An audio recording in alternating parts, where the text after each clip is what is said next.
struggled to avoid relegation the previous season, perhaps a local derby with Watford was just what Luton, often slow starters, needed to kick off the 93-94 campaign. Paul Telfer opened the scoring, and after Watford, with 2 players sent off, had been reduced to 9 men, Kerry Dixon put the Hatters 2-0 in front.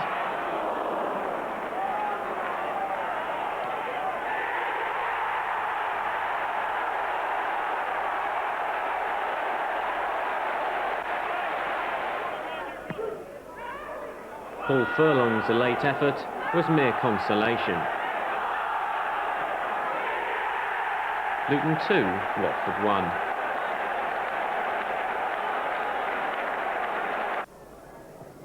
Then to Cambridge for the first round of the Coca-Cola Cup.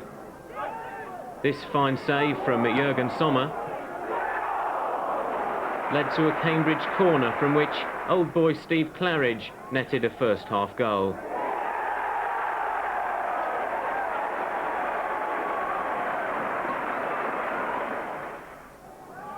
The second division side continued to press, and Sommer was again called into action to keep Cambridge at bay.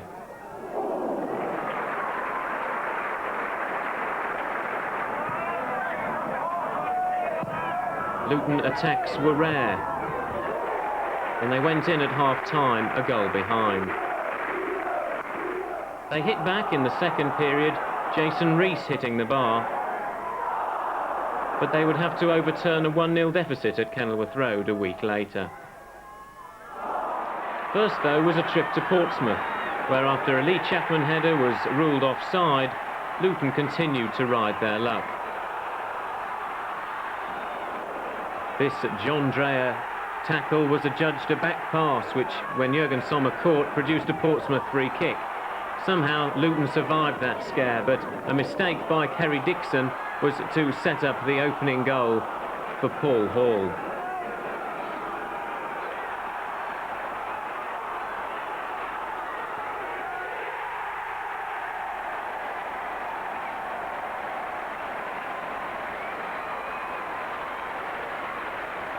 Portsmouth 1, Luton 0. And so Cambridge once again, John Hartson going close.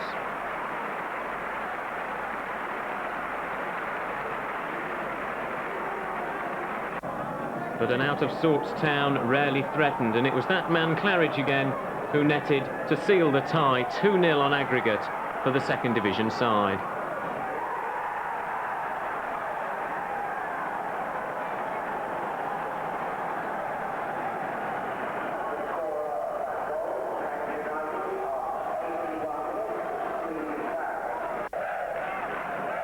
Promotion-chasing Nottingham Forest were next, and fell behind to a league debut goal from John Hartson.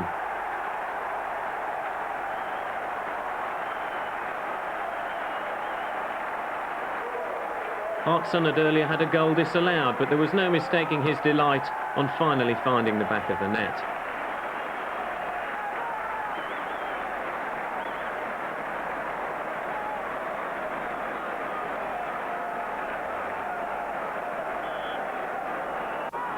But Luton-born Kingsley Black, £1 million sale 2 seasons before, was to score an equaliser for his new side.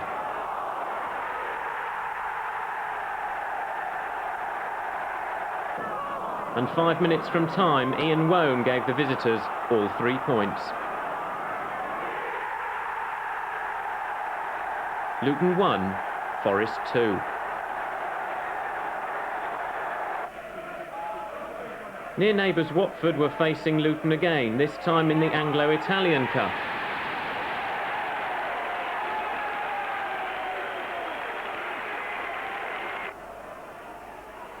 David Pleat equalised a Hornets opener.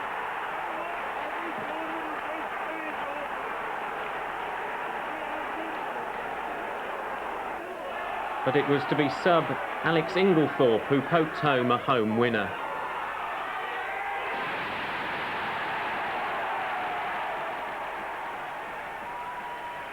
Watford 2, Luton 1. And Luton's interest in the competition was ended by a 1-1 home draw with Southend.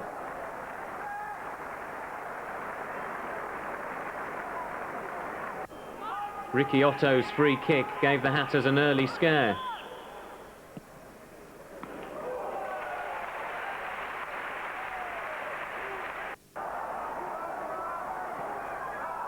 Kerry Dixon tried to find a way through, but it was Southend who opened the scoring.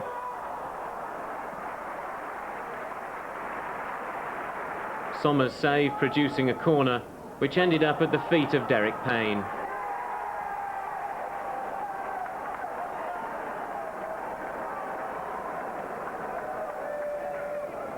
Dixon's late header, fine though it was of little consequence.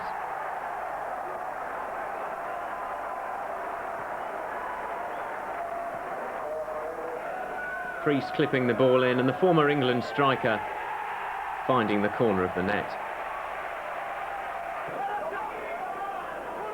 Back to the league, and Bolton Wanderers showed the credentials that would take them too to cup glory. John McGinley opening the scoring with a fine header.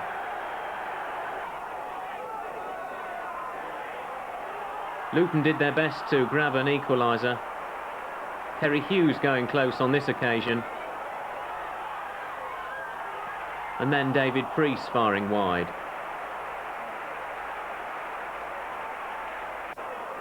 But it was McGinley again who was to seal the match with his second goal to give Bolton a 2-0 win.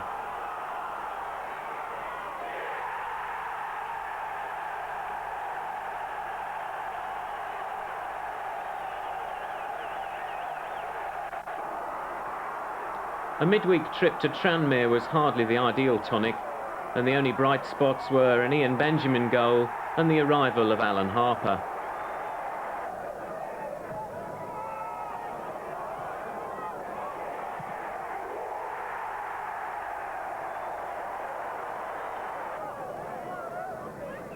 Harper could do little about a 4-1 defeat, but his influence would be exerted.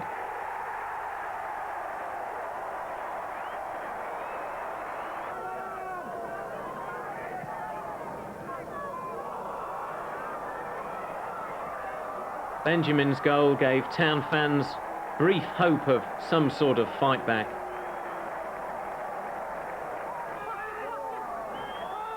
But Tranmere added a fourth when John Aldridge raced clear, rounded Sommer and tucked the ball into the empty net. Tranmere 4, Luton 1.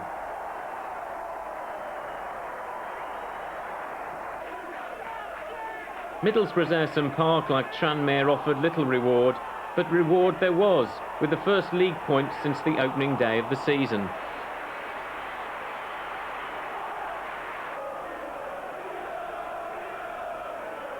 Paul Wilkinson's header, well saved by an acrobatic Sommer.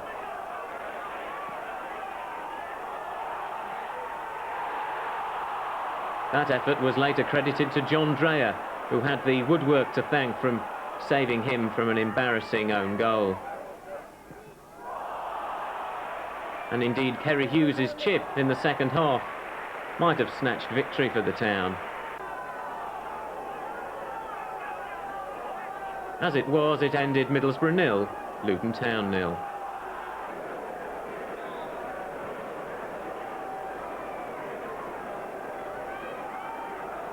At Birmingham, the Town fell behind to Carl Schutt's header.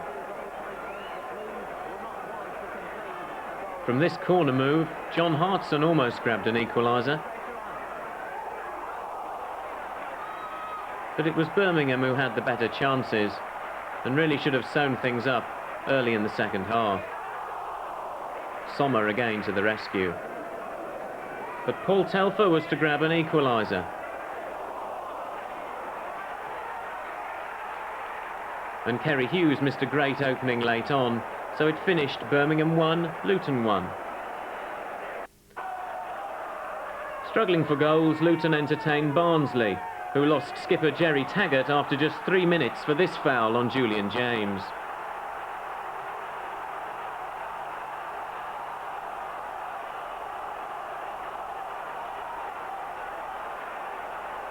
The referee waited until both players had received treatment and then showed the Northern Ireland international the red card. The 10 men, though, were routed. Kerry Hughes inspiring Luton to a tremendous victory, first setting up John Hartson.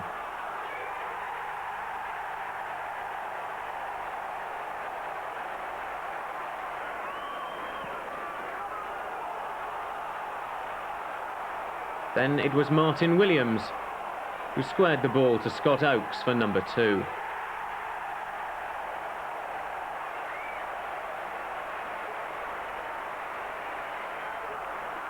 Julian James decided it was time the defence had a go in attack and promptly slotted number 3.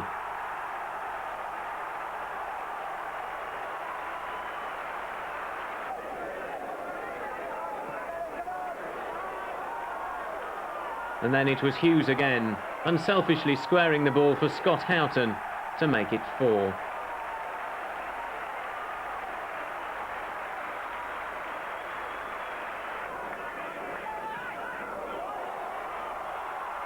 Hartson was close to a second, but in the end settled for Oakes to net number 5.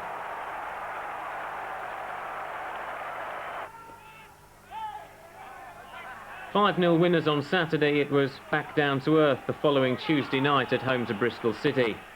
Marvin Johnson conceded a penalty early in the second half, and it was calmly converted. A second goal soon after sealed all 3 points for the visitors. Luton 0, Bristol City 2. At Derby, the Hatters were outplayed in the first half, yet only a Jurgen Sommer error allowed Paul Kitson a goal.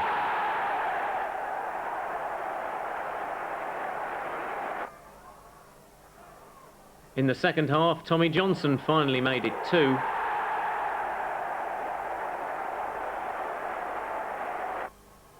While Martin Williams' late header gave a flattering 2-1 scoreline.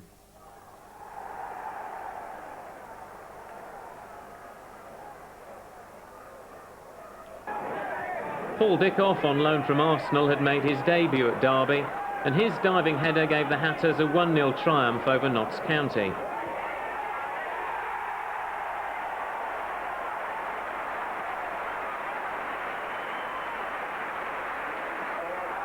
And it could have been more.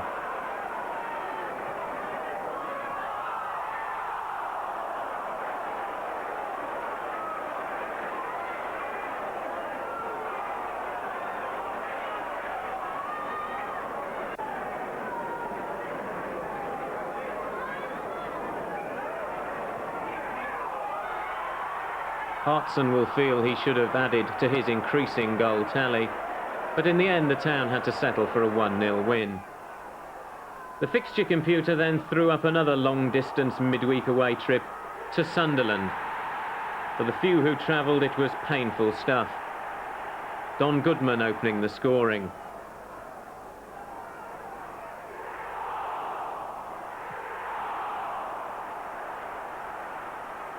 Plenty of ammunition for the Roker Raw, as this free kick gave Sunderland a 2-0 lead and a comfortable victory.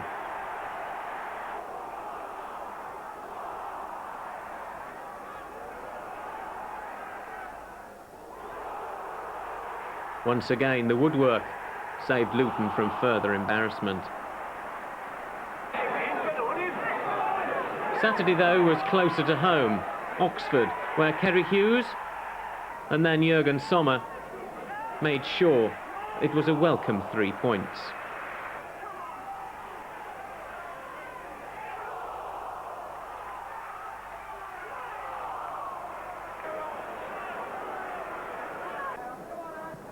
Table-topping Leicester were a different proposition and won 2-0 at Kenilworth Road. Hartson went close early on, but when Telfer was adjudged to have handled, Leicester went 1-0 up from the penalty spot.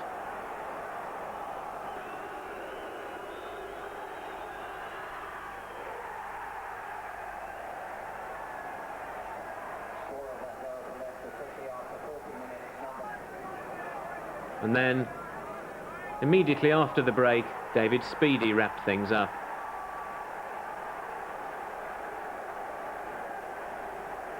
Luton 0, Leicester 2. The match at Crystal Palace then produced one of the halves of the season.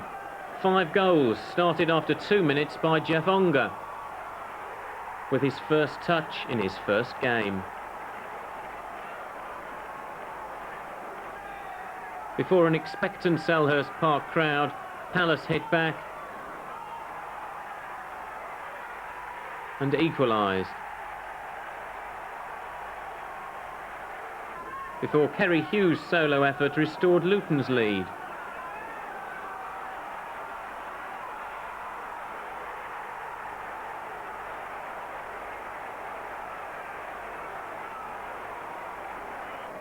But the eventual champions went 3-2 up.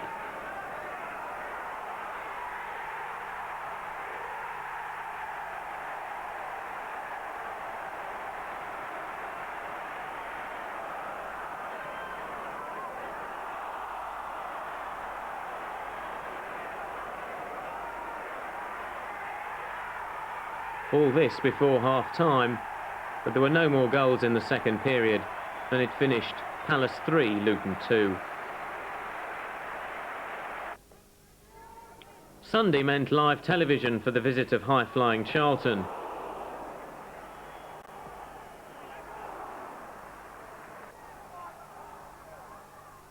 And it was left-back Marvin Johnson who set up Paul Telfer for a surprise winner.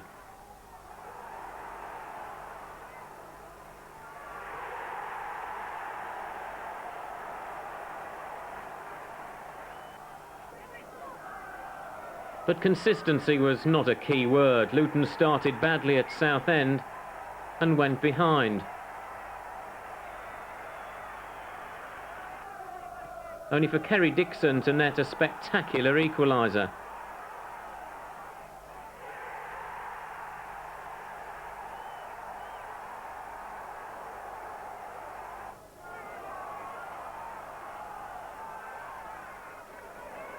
But then Jonathan Hunt consigned David Pleat's side to another away defeat.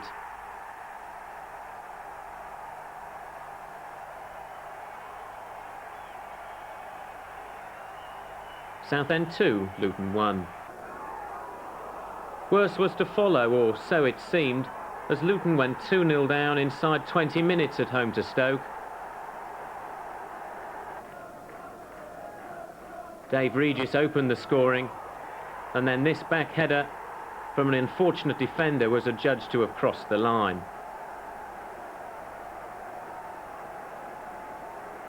But then the town staged an astonishing fight back to go 3-2 up at half-time. First on target, Kerry Dixon.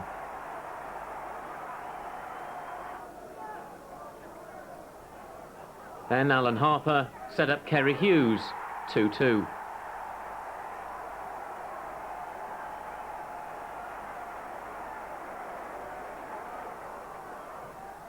And before a delighted crowd, there was Scott Oakes to make it 3.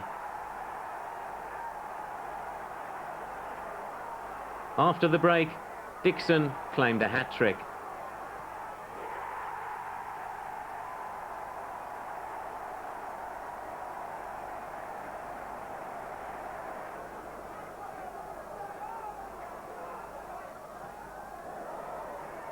Oakes' cross setting up his third for a 5-2 lead.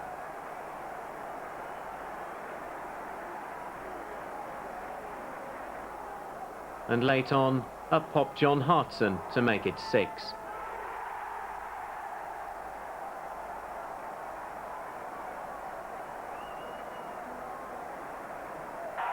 Again, though, the upturn didn't last, as Charlton avenged their defeat of a month before with a 1-0 triumph of their own at the Valley.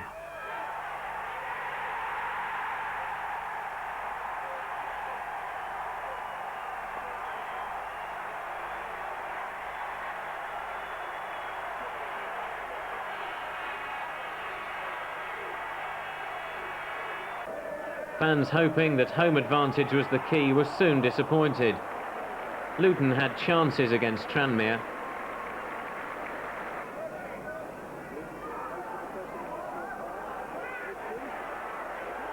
David Pleat producing a fine save from Eric Nixon. But John Aldridge needed only one bite at the cherry.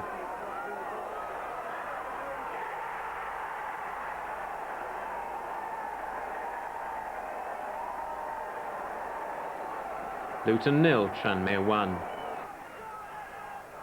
It was hardly Super Sunday when the Hatters went 2-0 down at Watford.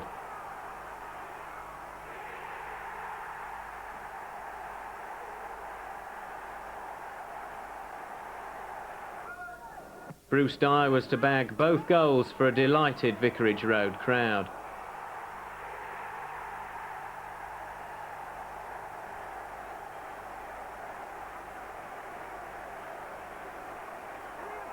But David Pleat was to start Luton's fight back after a strong run from Kerry Dixon.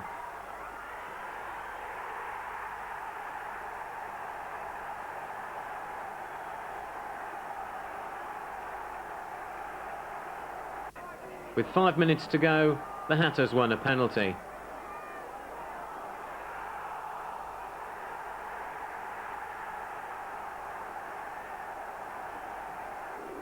Up stepped John Dreyer to secure a point that started a 10-game unbeaten run, the prelude to Wembley and some of the best football of the season.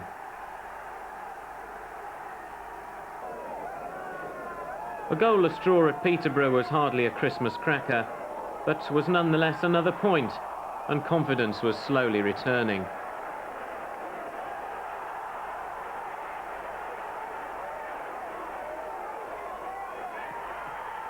Dixon might have snatched all 3 points late on. Grimsby Town continued the festive fare.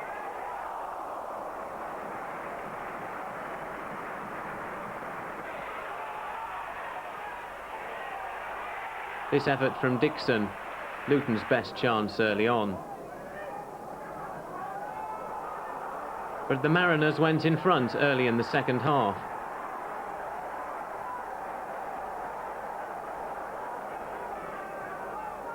Only for Alan Harper's free kick to inspire a Luton recovery.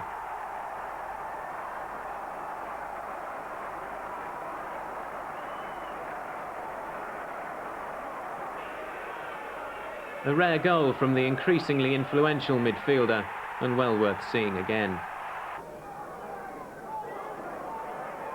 Luton's victory completed with this spectacular long-range effort from Kerry Hughes.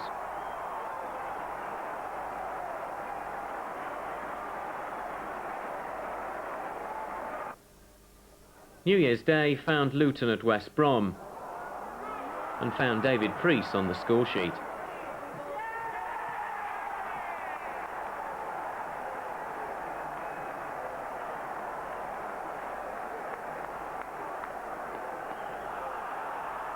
Second half pressure, though, had to tell, and the Baggies bagged an equaliser.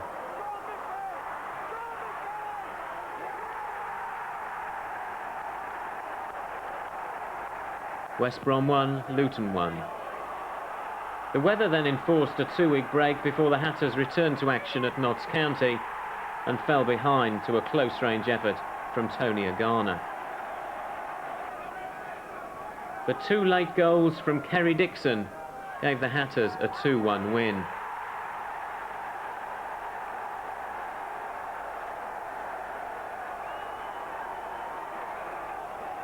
The winner was slightly aided by a deflection, but they all count.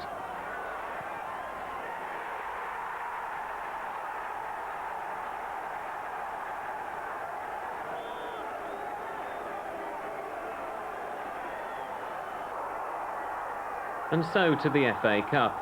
And at the second attempt, Luton entertained Southend with the next round prize, a trip to Newcastle having already been drawn. Paul Telfer provided a worthy winner.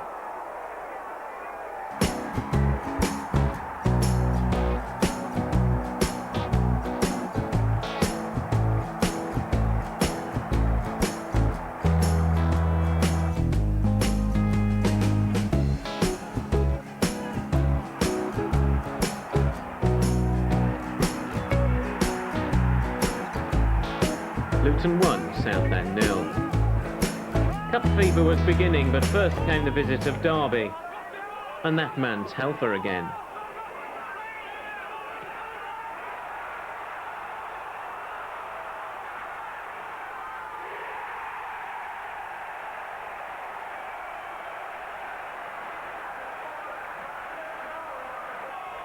The Rams, though, equalised from this corner.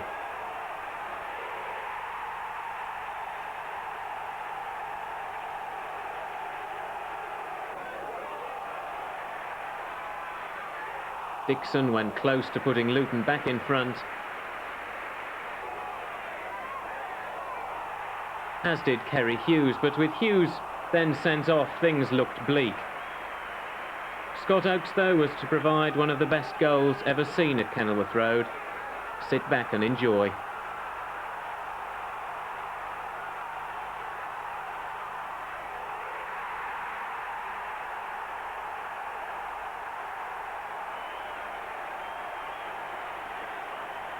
Luton 2, Derby 1.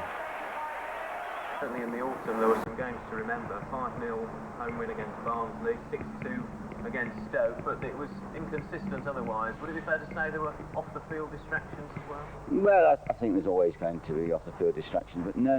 The reason of inconsistency is because of youth and because of depth of squad. Now, in isolated games, we had Paul Dickoff on loan at the time when we came back magnificently against Stoke. It was a very fine performance, from 2-0 down to 6-2. Against Barnsley, slightly fortuitous. They had a player sent off in that game too. Indeed, we never really got playing, I think, until probably come December. I think there was a turning point. It was a turning point of balance and fighting spirit. But basically I began to get hold of a settled team. It took a long while. Hopefully in the coming season we will get the pattern and the shape earlier. St James's Park and 32,000 Geordies are expecting safe passage to round 5 of the FA Cup. Luton's Tony Thorpe was making his debut, and what an entrance it proved to be.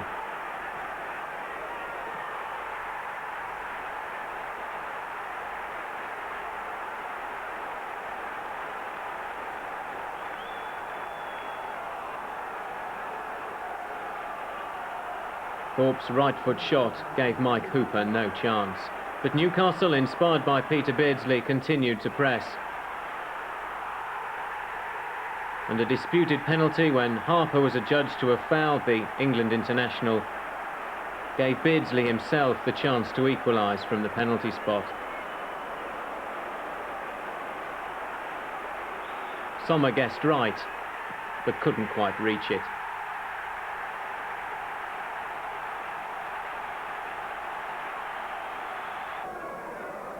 With cup confidence came league points, 3 in a 3-0 win over Oxford. Scott Oakes was again in spectacular form.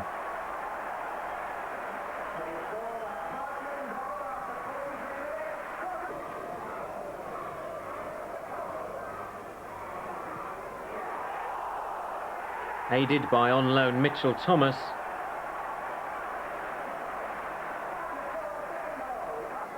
and Tony Thorpe again.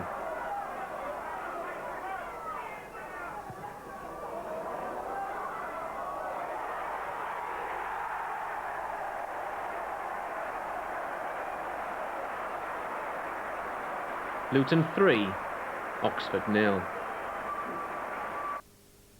Just the preparation for the visit of Newcastle, where, with Kerry Dixon injured, John Hartson stepped in.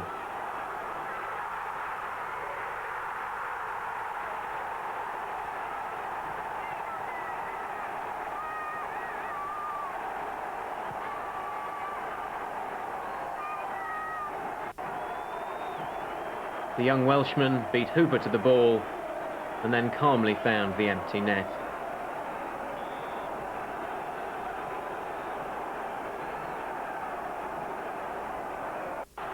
Oakes was once again in devastating form and set up the opening to secure Luton's passage. Des Linton kept his head and Oakes did the rest. Luton 2, Newcastle 0. A memorable night at Kenilworth Road.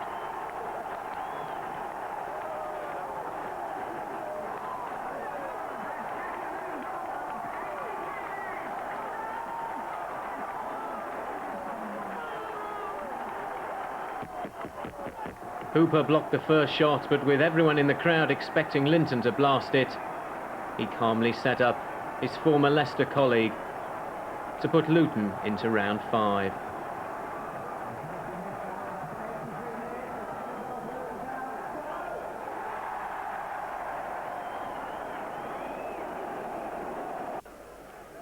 The unbeaten run was ended by Leicester, with the Hatters this time on the wrong end of a spectacular strike from the Foxes' Gary Coatsworth.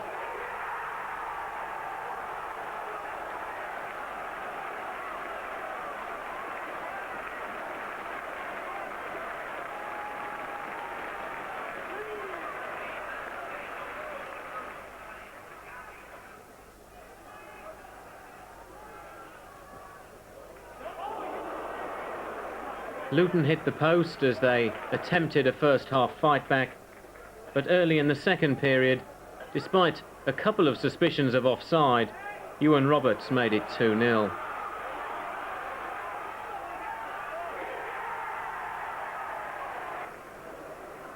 Julian James gave the visitors a fighting chance, but it finished Leicester 2, Luton 1. The next FA Cup port of call was Cardiff City, and Scott Oakes provided another cup party piece.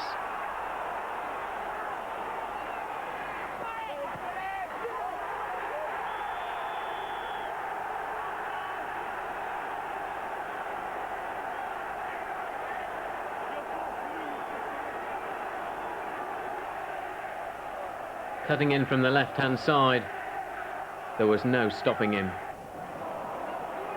Substitute Phil Stant, though, gave Cardiff hope with a second-half equaliser.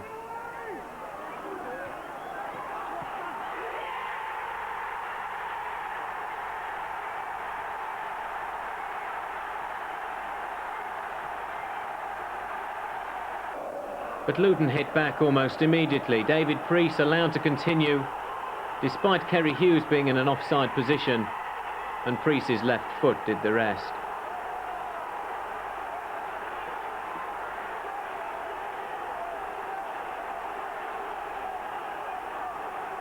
Cardiff 1, Luton 2.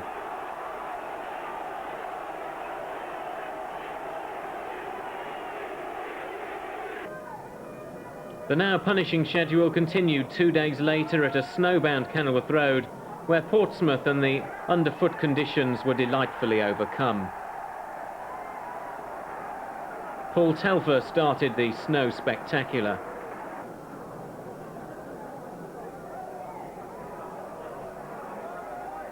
David Pleat added a second.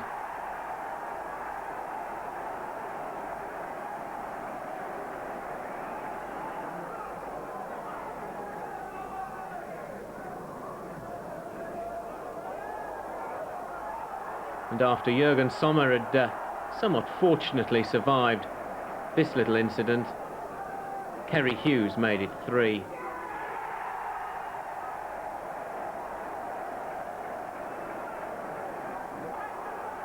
Scott Oakes, never one for the simple tap-in, made it 4.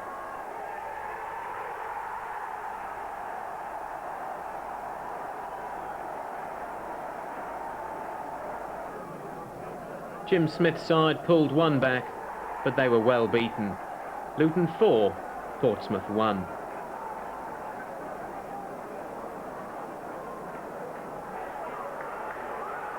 Kerry Hughes and Scott Oakes were again on target against old teammate Alec Chamberlain in the 2-1 defeat of Sunderland, which pushed David Pleat's side up to a season's best 14th.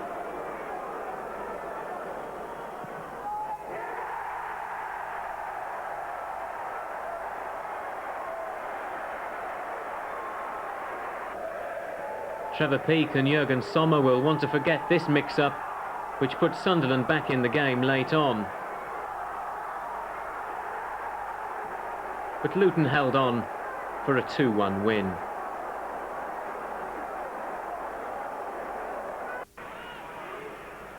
Stuart Pearce's left foot paved the way for Nottingham Forest's opener.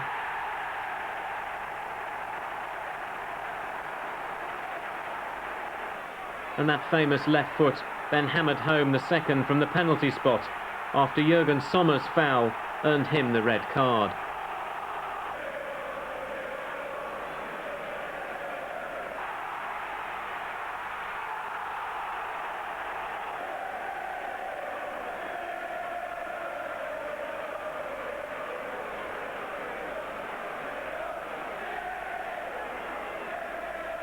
On came Andy Pedersen to face Pearce.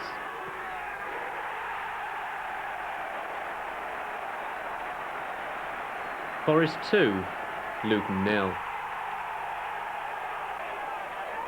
Was the fixture pile-up taking its toll? Well, it looked that way against Middlesbrough.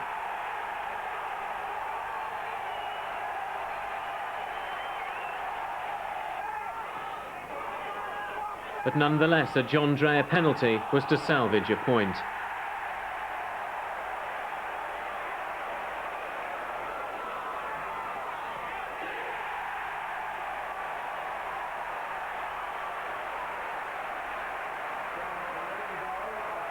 Looking at that cup run, it started on a Tuesday night in January. Paul Telfer scoring the winner against Southend.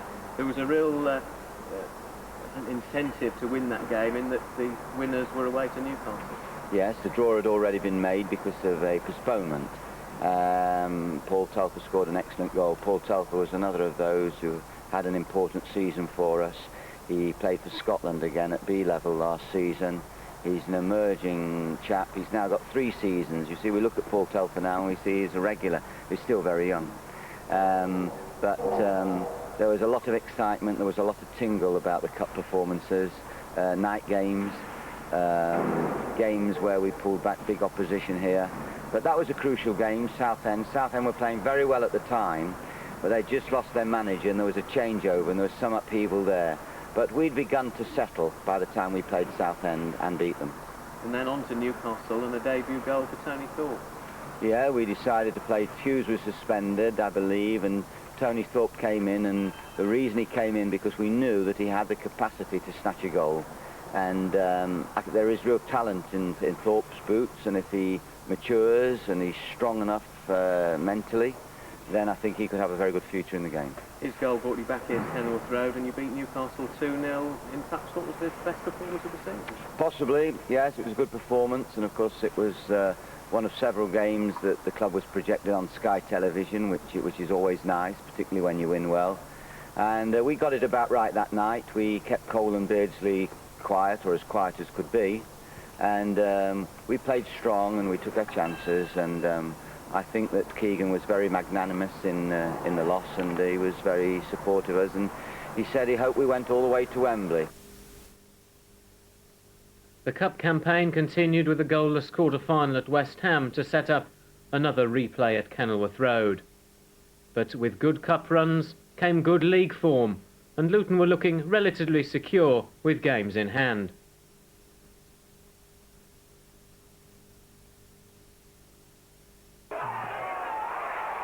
Struggling Birmingham looked easy prey, especially after Paul Telfer's fine individual effort.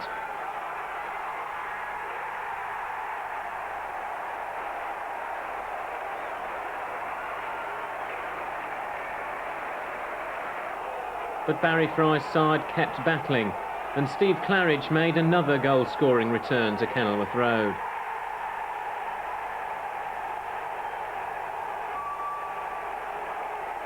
Luton won, Birmingham won. Then perhaps the game of the season, the replay with West Ham. Martin Allen, onside, put the Londoners in front.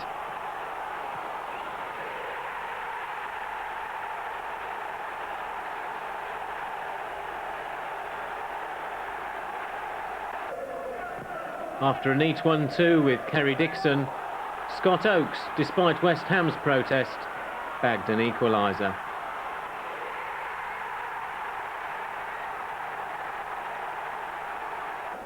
Then, immediately after the break, from Dixon's knockdown, Oakes made it 2-1.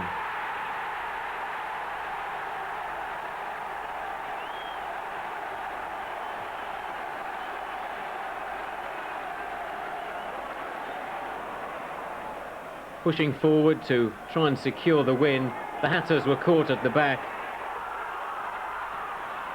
and the ball was threaded through for Ian Bishop to make it 2-2.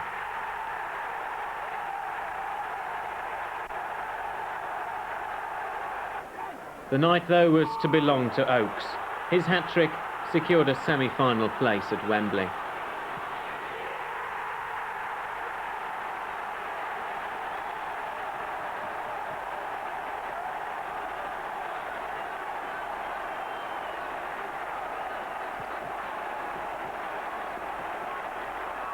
The unfortunate Steve Potts made a rare mistake.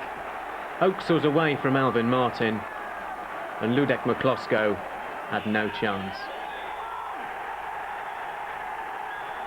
The final whistle, amid great celebrations, and Oakes making a beeline for that match ball.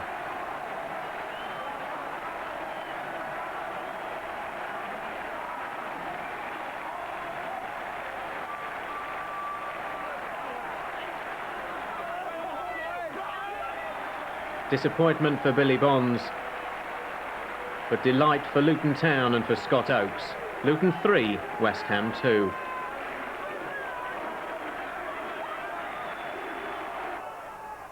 Clearly minds were on Wembley as the town travelled to Barnsley. Only Jurgen Sommer's heroics kept the score down to 1-0.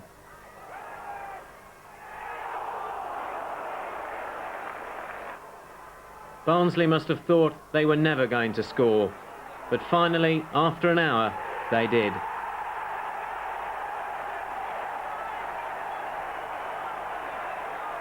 Barnsley 1, Luton 0. After his heroics at Barnsley, the giant American Sommer was at fault for the midweek opener at Millwall. But John Dreyer headed an equaliser just before half-time.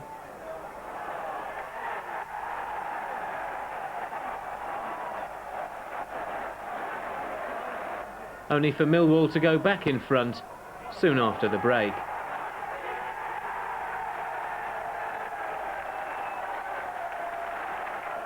Mick McCarthy's side certainly had their chances to seal all 3 points.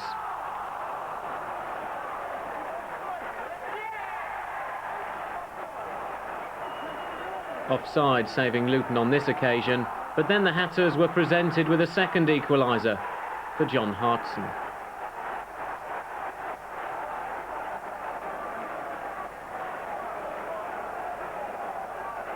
One for Keith Stevens to forget. Priest nipped in, Hartson did the rest.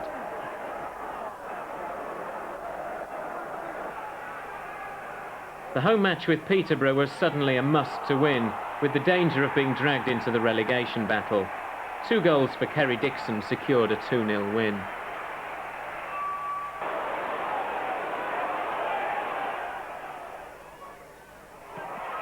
The second, a sweetly struck volley.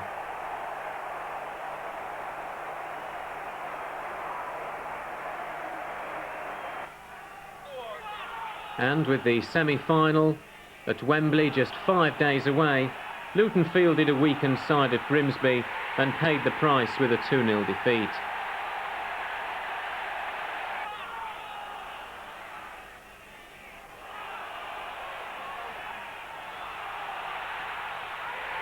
After Livingston had gone close, Dave Gilbert, formerly with Northampton, sealed the win.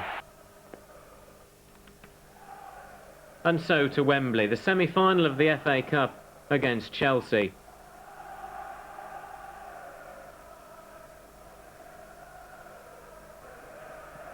There was almost a dream goal for Kerry Dixon against his old club.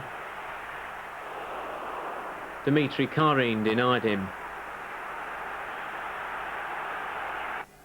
But Gavin Peacock was first on the scoresheet after 14 minutes.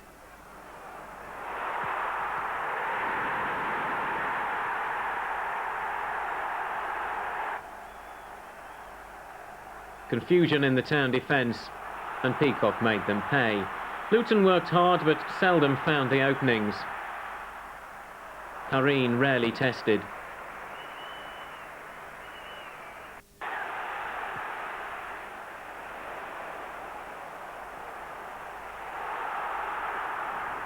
At the other end, Sommer out quickly to thwart this Chelsea attack.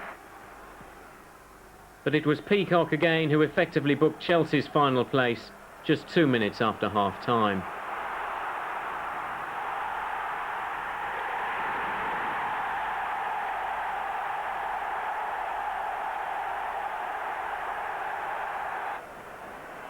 Luton had plenty of possession but couldn't create any real openings, and it was Chelsea who threatened to run away with the game.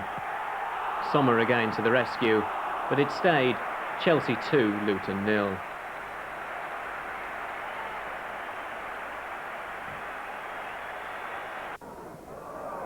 Now with the cup dream over, Luton still needed to secure vital points to ensure league safety. But just as winning can become a habit, so too can losing. Graham Taylor's Wolves won 2-0 at Kenilworth Road. Mark Burke, who had been on loan at Luton, opened the scoring.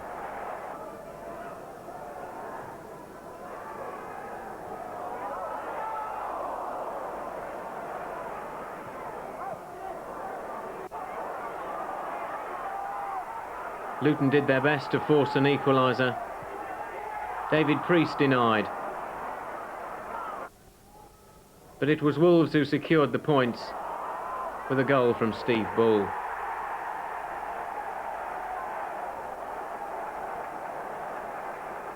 Luton 0, Wolves 2.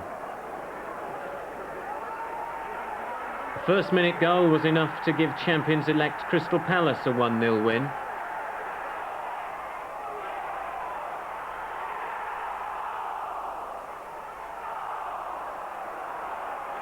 And the cup exploits were beginning to take their toll on Pleat's side.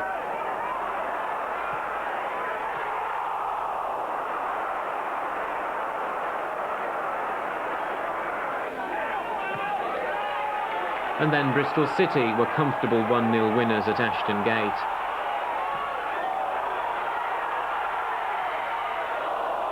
David Green's interception provided the home side with a corner. Jurgen Sommer couldn't hold it, and the home side were 1-0 up. Wolves then beat Luton again, 1-0 at Molineux, although the town deserved a point from a much improved performance. Guy Whittingham scored the only goal of the game.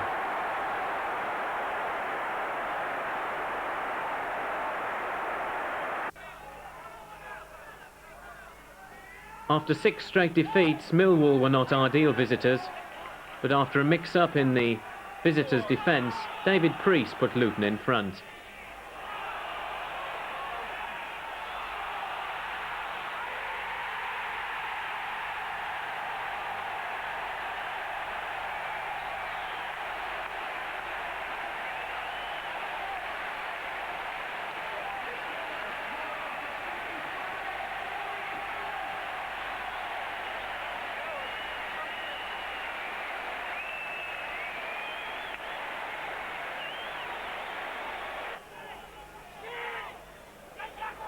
But John Kerr's equaliser for Millwall kept town minds firmly focused on avoiding the drop.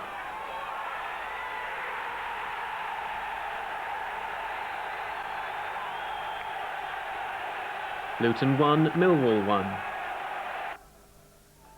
The Hatters could have secured safety against Southend, but managed only a point.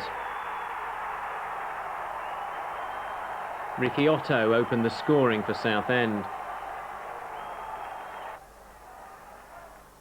But John Hartson's header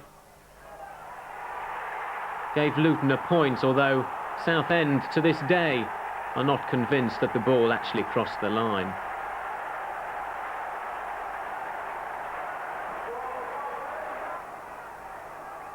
West Brom came to Kenilworth Road for the final home match of the season, themselves in deep trouble, and the match reflected the desperation stakes.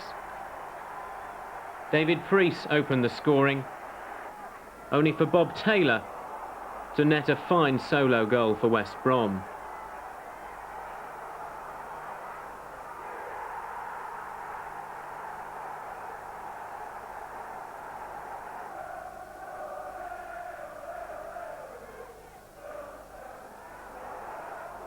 After this clash of heads, Jürgen Sommer had to leave the field.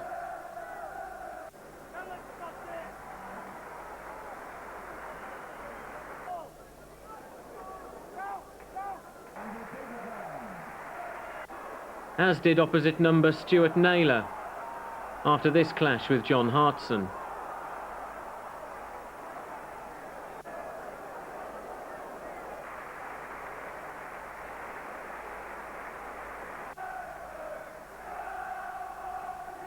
But straight after Naylor's departure, Luton went back in front as Julian James headed home.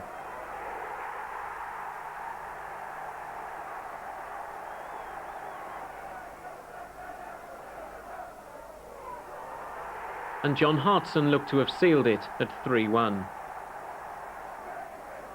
West Brom, though, pulled one back.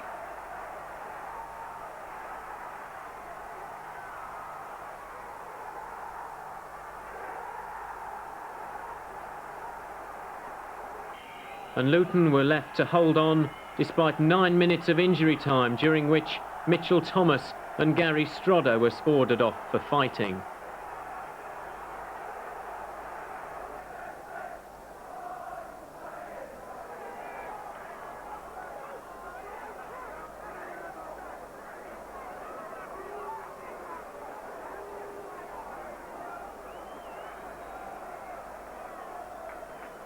Ironically, the teams would meet on the opening day of the new season, but with Thomas and Strodder both serving suspensions. So Luton were safe, but there was another red card for John Hartson this time at Bolton.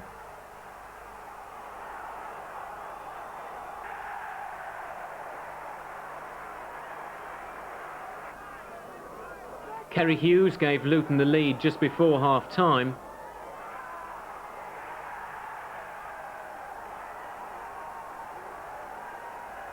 But the 10 couldn't hold on, and the Wanderers scored twice in the last 10 minutes.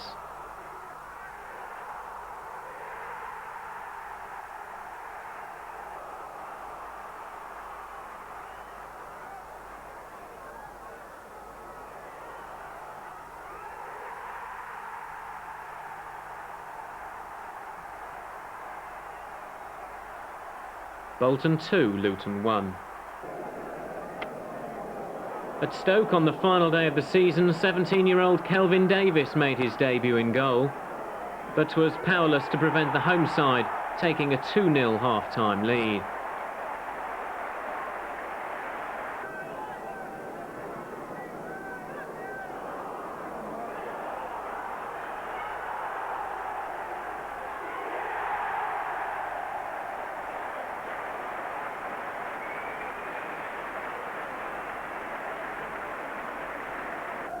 But a minute after the break, Scott Oakes cracked in yet another spectacular effort.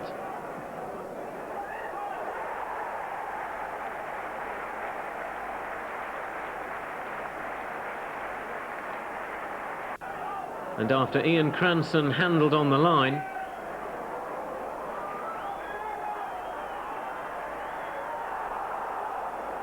Paul Telfer was eventually able to net a penalty as the Town finished with a 2-2 draw.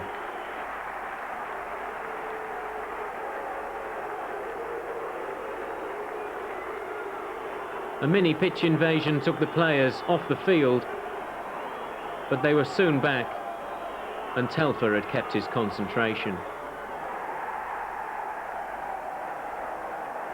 Stoke 2, Luton 2. If there was one moment in the season that stood out for you? Oh, so difficult. I think there was many good ones. Proud of our discipline at Newcastle. Thrilled with the result here. Very relieved the night we beat West Brom. Big night, because it's so important that if you're working hard with younger players, that they don't go into a level which they don't deserve. But they've got to go on now. They've got to take it on. There's lots of things we can improve. It's not going to be an easy summer, the summer of '94, because we have one or two contractual areas that need to be sorted out in order to keep the right balance of experience and youth. But all in all, I'm certain that the situation is much better now than it was previously, when the financial handicaps were absolutely strangling. They'll never be easy. There will always be fighting, I think, against the tide. I don't see that turning dramatically unless we get full houses here and we try and drop the salaries down even more. We can't do that. We have suffered for the 10 seasons or so in the Major League in the country, because everything gets geared to that. And to get out of that situation means that from time to time, when players' contracts expire, like Alex Chamberlain's, John Dreher's, and there may be in the future others, we have no option but to allow them to go and say thank you very much. But I think we've got a far greater control over everything that is happening now than was happening because of the circumstances.